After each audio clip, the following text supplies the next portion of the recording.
Jemaat yang Tuhan Yesus kasihi, pembacaan Alkitab 2 Timotius pasal 2 ayat 1 sampai dengan ayat yang ke-13. Yang menjadi ayat renungan ada di ayat yang ke-7. Perhatikanlah apa yang kukatakan. Tuhan akan memberi kepadamu pengertian dalam segala sesuatu. Ini 3 lagu ini ada keterkaitan dengan pemberitaan firman ini. Yang pertama dari Solo, kedua juga, dan ketiga.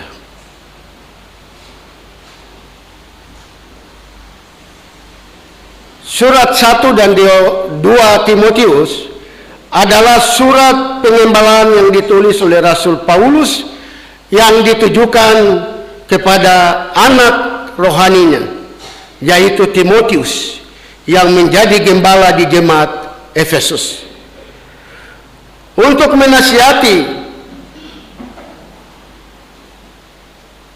Timotius agar tetap setia dan kuat dalam melaksanakan tugas pemberitaan Injil.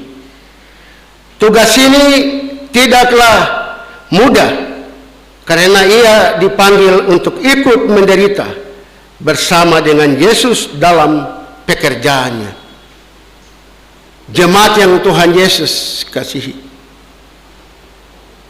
dalam melayani Tuhan, ia tidak hanya melihat mujizat, tetapi ia juga akan mengalami pergumulan, tantangan, masalah, dan penderitaan.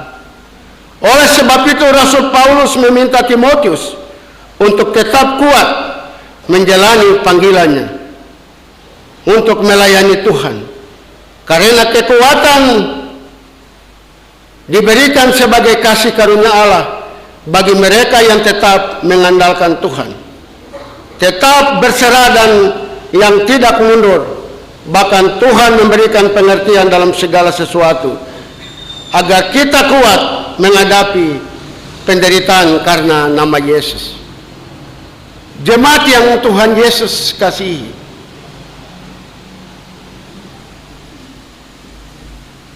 kita lihat bagaimana Rasul Paulus sebelum dia menjadi rasul, setelah dia jadi rasul,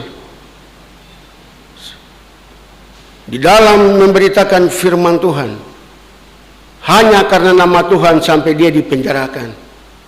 Di dalam penjara pun tetap dia memberitakan firman Tuhan. Dan kita lihat tokoh seorang anak muda, yaitu Timotius ini. Timotius dari kecil dia seorang yang taat dan dengar-dengaran kepada orang tua, untuk mendengar didikan orang tua dan neneknya. Dan dia masih muda, tapi dia sudah terpanggil untuk harus melaksanakan pemberitaan Injil ini.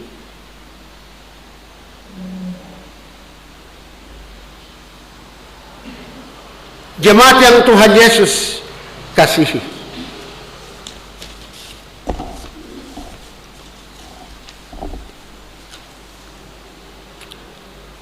dalam menjalani tugas pelayanan memberitakan Injil, kita pasti akan menghadapi tantangan dan pergumulan. Bukankah Tuhan Yesus berkata bahwa Ia mengutus kita seperti domba ke tengah serigala? Lukas 10 ayat 3. Itu berarti setiap kita pasti akan menghadapi penderitaan karena nama Yesus. Tetapi Tuhan Yesus menjanjikan kita penyertaan sesuai dengan tema kita di hari ini. Tuhan karuniakan roh pengertian. Itu tema untuk minggu pagi hari ini. Tuhan karuniakan roh pengertian.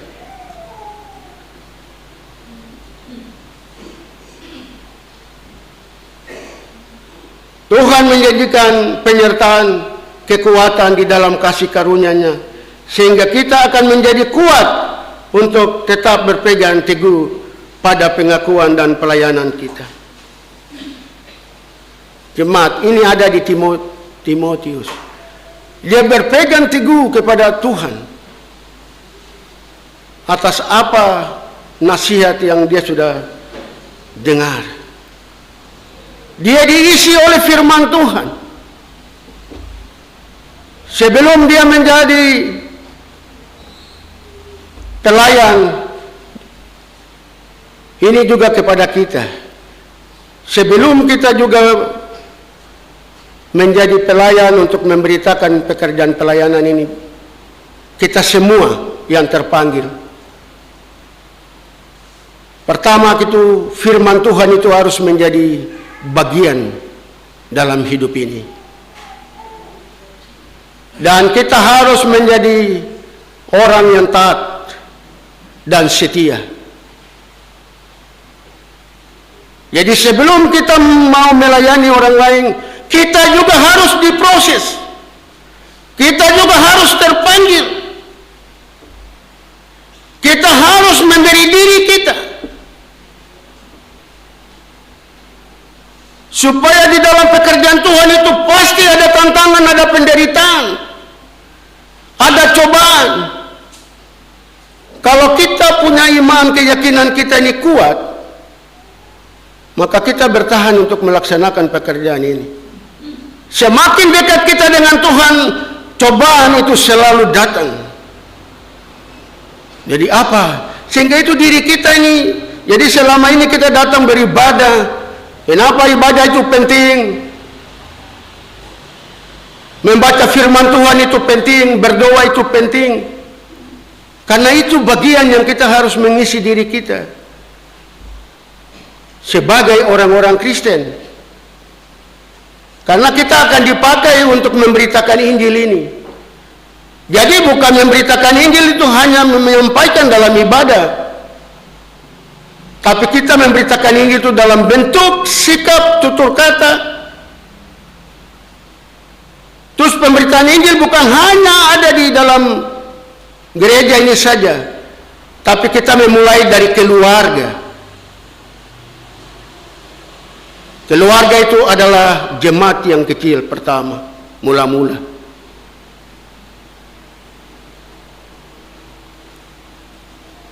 Kita mulai dari keluarga, ibadah di dalam keluarga week.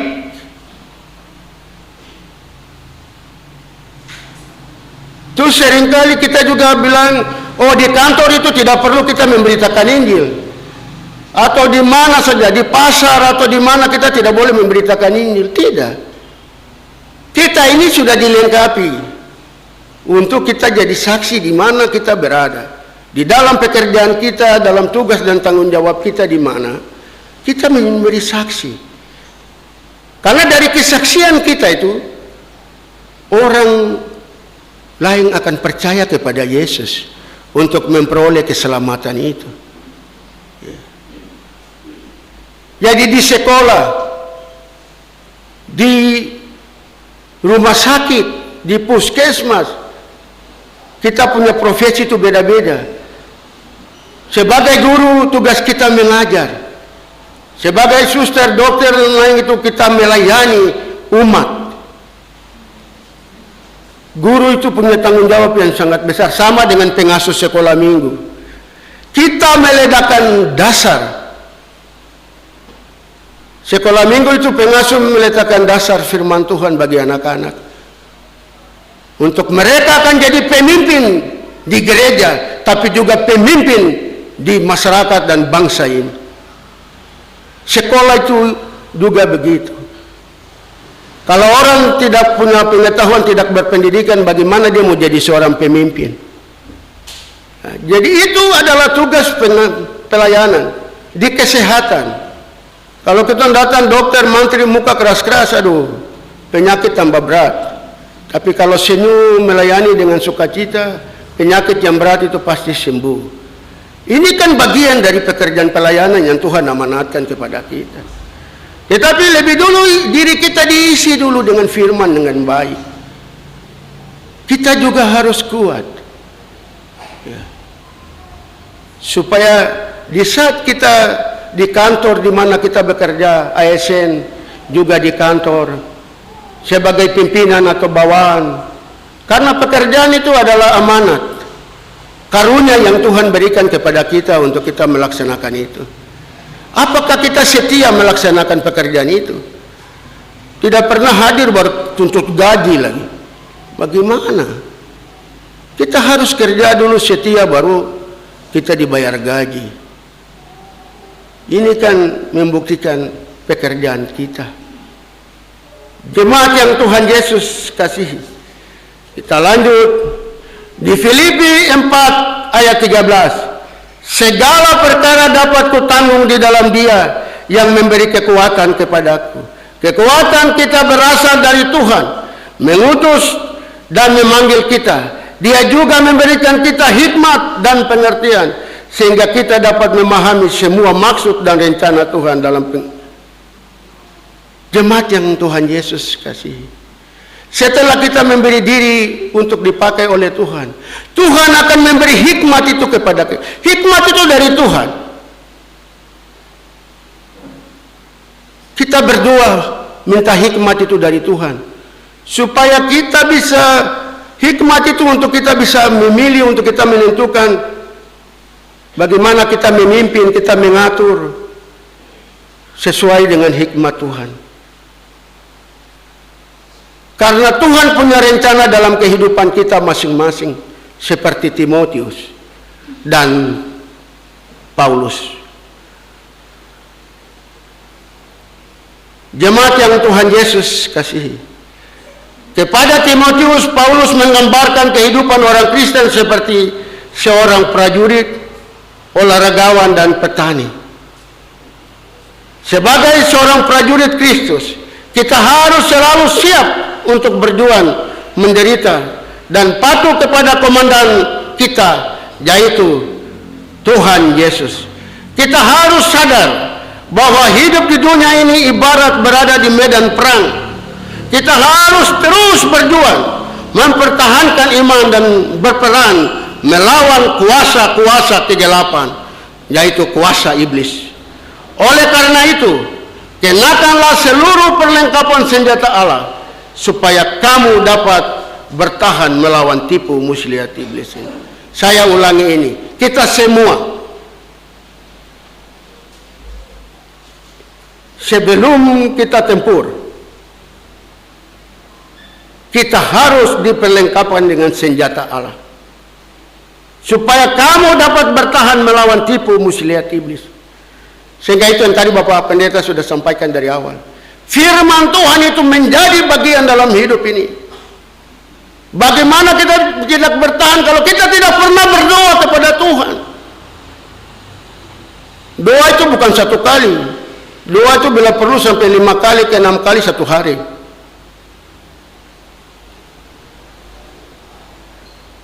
Terus bagaimana kita bisa bertahan dengan semua persoalan kalau kita tidak pernah ada waktu untuk membaca firman Tuhan ini? Karena di dalam firman ini sudah tertera semua hal yang kita lakukan. Jadi yang diminta di sini, firman Tuhan itu menjadi bagian, dan ada waktu untuk kita selalu membaca. Dan ada waktu untuk kita datang untuk beribadah. Karena dalam ibadah itu kita berjumpa dengan Tuhan, kita mendengar firman Tuhan. Untuk menguatkan kita. Karena tadi di Efesus 6 ayat 11 itu, seluruh perlengkapan senjata Allah, supaya kamu dapat bertahan melawan tipu muslihat iblis. Jemaat yang Tuhan Yesus kasihi, sebagai olahragawan, kita harus tekun berlatih dan taat kepada peraturan yang diberlakukan kepada setiap olahragawan saat mengikuti pertandingan. Karena jika tidak bermain menurut aturan pertandingan, maka kita akan diskualifikasi. Begitu pula di dalam kekristenan, kita harus patuh kepada aturan, yaitu firman Tuhan. Selain itu, kita harus terus mendisiplinkan diri untuk tetap fokus kepada tujuan akhir. Aku telah mengakhiri pertandingan yang baik. Aku telah mencapai garis akhir dan aku telah memelihara iman. Sekarang telah tersedia bagiku mahkota kebenaran yang akan dikaruniakan kepada oleh Tuhan. Nanti jemaat baca di 2 Timotius pasal 4 dan ayat 7. Ini tujuan kita. Hidup kita di dunia ini, hidup jasmani, hidup rohani, dan hidup yang kekal. Itu yang kita kerjakan di dunia saat ini. Jasmani itu untuk kita masih hidup di dalam dunia, jadi jasmani itu penting untuk bagian kehidupan kita. Saya kasih contoh, kalau lapar kan tidak mungkin datang ibadah. Kalau tidak ada uang juga tidak mungkin datang ibadah, karena datang supaya kasih persembahan. Ya itu hidup jasmani. Kita harus makan, kita harus pakai. Hidup rohani, itu yang kita sudah lakukan, yang tadi Bapak Pendeta sudah kasih tahu. Itulah hidup rohani. Mengukur kita bagaimana kesetiaan kita datang beribadah, itu tolak ukur. Dan di dalam kehidupan kita itu harus ada pertobatan. Dan kita harus membuka diri untuk menerima Yesus untuk bertakhta dalam hati kita, supaya kita bisa melaksanakan pemberitaan Injil ini.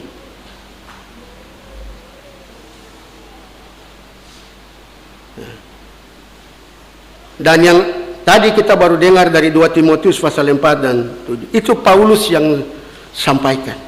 Saya ulangi ini. Sekarang telah kita lihat di 2 Timotius, kita harus patuh pada aturan firman Tuhan. Selain itu kita harus terus disempilkan diri untuk tetap kepada tujuan akhir. Paulus katakan, aku telah mengakhiri pertandingan yang baik, aku telah mencapai garis akhir, dan aku telah memelihara iman. Aku telah mencapai garis akhir dan aku telah memelihara iman. Sekarang telah tersedia bagiku mahkota kebenaran yang akan dikaruniakan kepada oleh Tuhan. Ya. Bapak Ibu, keselamatan itu adalah anugerah. Tetapi keselamatan itu kita bisa peroleh, itu kita ukur dari kesetiaan kita bekerja di dunia saat ini. Masing-masing. Nanti kita berpisah itu pada saat kematian. Itu berarti semua sudah tidak bekerja lagi. Jiwa kita ini naik ke surga, tubuh kita dikubur karena kembali ke tanah. Rasul Paulus dia menyadari bahwa dia sudah mengakhiri pertandingan, karena dia sudah setia sampai dia mati. Jadi dia yakin dan percaya bahwa mahkota kehidupan itu sudah ada di kerajaan surga. Karena dia sudah lakukan itu di dunia ini. Maka dia menyadari bahwa dia mengakhiri pertandingan itu, dia sudah akan mendapat mahkota. Kita semua, Bapak Pendeta dan seluruh warga jemaat, majelis jemaat, kita juga harus setia.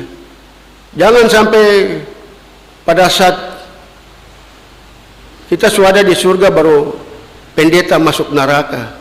Baru tiap hari khotbah di dunia terus, itu untuk apa? Karena memang keselamatan itu anugerah. Majelis juga begitu. Kerja kalau tidak setia ya ini. Sehingga itu Tuhan melihat sejauh mana kesetiaan kita, sejauh mana kejujuran kita, sejauh mana ketaatan kita.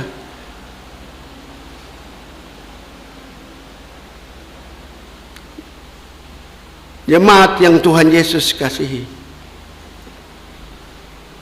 apa yang Rasul Paulus sampaikan, dia menyadari bahwa dia mengakhiri pertandingan, tapi mahkota kehidupan sudah ada. Kita juga harus, itu yang menjadi bagian dalam hidup ini. Untuk apa saya datang beribadah? Untuk apa saya baca firman Tuhan tiap hari? Untuk apa?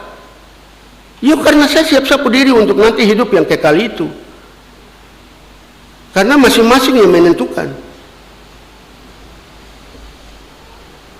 Sebagai seorang petani, kita harus bekerja keras dan tiada kata lelah sebab petani yang bekerja keraslah yang mendapat bagian dari hasil panennya. Bukan petani yang malas. Seperti kita ketahui, seorang petani harus sabar menunggu hingga musim panen tiba sebelum menikmati hasil jerih payahnya. Jadi tidak dalam semalam benih itu bisa dipanen. Kita harus belajar untuk tekun dan bekerja dan terus menabur dalam roh. Karena pada saat yang tepat kita akan menuai hasilnya. Dalam proses menunggu itu kita harus tetap sabar dan jangan menjadi lemah. Jemaat yang Tuhan Yesus kasihi, ada upah bagi mereka yang setia menderita dalam memberitakan Injil. Upah itu adalah keselamatan dan kehidupan kekal yang Allah anugerahkan bagi setiap kita yang setia, yang taat dan tekun. Inilah yang menjadi kerinduan kita, bahwa keselamatan dan kemuliaan kekal menjadi harta yang ternilai. Paulus memberi peneguhan serta semangat kepada Timotius agar senantiasa bertekun dalam melakukan segala sesuatu yang dapat menyenangkan hatinya. Apabila ia terus bertekun di tengah penderitaan, maka dia yang telah menderita lebih dulu mati disalibkan, bangkit dari antara orang mati, dan pada akhirnya dia menjadi raja yang akan menghakimi orang yang hidup dan yang telah mati, akan memberi mahkota ketekunan itu padanya, yaitu ikut memerintah bersama-sama dengan dia selama-lamanya di dalam kerajaan surga. Pesan Paulus kepada Timotius harus menjadi acuan semangat bagi kita untuk mendapatkan mahkota itu. Jemaat yang Tuhan Yesus kasih, mahkota yang hanya bisa dapat dengan terus bertekun dalam melakukan segala hal yang menyenangkan hatinya meski kita harus menderita.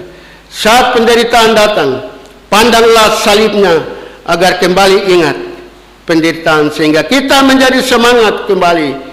Ingatlah bahwa kasih setia Tuhan tidak berkesudahan, akan mengiringi setiap hamba-hambanya dalam melayani dia. Dan Tuhan akan memberi roh pengertian dan ketekunan kepada kita semua sebagai anak-anak Tuhan. Dan kita diberi karunia dan dituntun oleh kuasa Roh Kudus ini untuk kita tetap tekun, setia, sabar, dan teguh di dalam pekerjaan Tuhan ini. Pekerjaan ini Tuhan tidak membiarkan kita berjalan seorang diri untuk melakukan pekerjaan ini. Kasih setia Tuhan selalu akan memberkati kita dan menyertai kita apabila kita sungguh-sungguh datang kepada Tuhan. Tuhan tidak pernah membiarkan kita di dalam pergumulan hidup ini. Tuhan yang lebih mengetahui apa yang kita lakukan dalam hidup ini. Yang penting apa yang kita lakukan itu dengan penuh kesetiaan dan kesabaran. Maka seluruh pekerjaan yang kita lakukan ini akan menjadi berkat. Dan akhir dari khotbah ini, kita memuridkan orang. Jadi Bapak Pendeta pesan untuk anak-anak sekolah minggu. Anak-anak sekolah minggu itu, jadi siapa yang mau jadi pengasuh sekolah minggu itu pekerjaan yang mulia. Jadi pengasuh tidak digajikan, tetapi kau memberitakan dasar Injil firman Tuhan itu. Karena anak itu tidak tahu apa-apa, tapi kau letakkan dasar untuk dia bertumbuh 10 tahun, 20 tahun ke depan untuk menjadi pemimpin di gereja ini, tapi juga pemimpin di masyarakat dan pemerintah.